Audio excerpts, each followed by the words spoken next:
Do not delay medical care. That's the message from Mayo Clinic officials as we navigate the next phase of the pandemic. KIMT News 3's Raquel Hellman joins us live in Rochester to explain why it is still safe to go to the hospital. Raquel? Amy, whether you're here at Mayo Clinic for a routine appointment or maybe you need emergency care, you always want to know that you're safe. But during this coronavirus pandemic, some people have fear that if they come to a hospital or clinic like this, that they may be exposed to the virus. But officials here at Mayo Clinic want you to know you are safe. Thank you for feeling safe enough to come today. I felt safe coming here. I wouldn't be here if I didn't.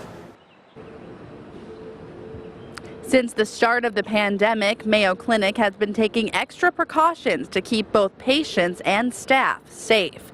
If you come here for surgery, whether it's elective or an emergency, here's what they'll do to protect you. So they'll be screened with a COVID test. They'll be masked while they're in the hospital as much as possible. All our staff will be masked and will be wearing eyewear in the hospital. So we feel we have a very safe environment.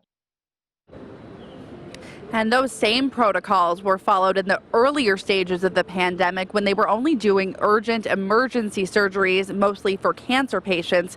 Now, he says that with that process, they were able to do hundreds of surgeries without any exposure to the coronavirus. Live in Rochester, Raquel Hellman, KIMT News 3. Thanks, Raquel. Mayo Clinic has loosened visitor restrictions, but all visitors are still required to be screened for respiratory illness, and they have to wear a mask. You can read the full visitor policy on our website, KIMT.com. George?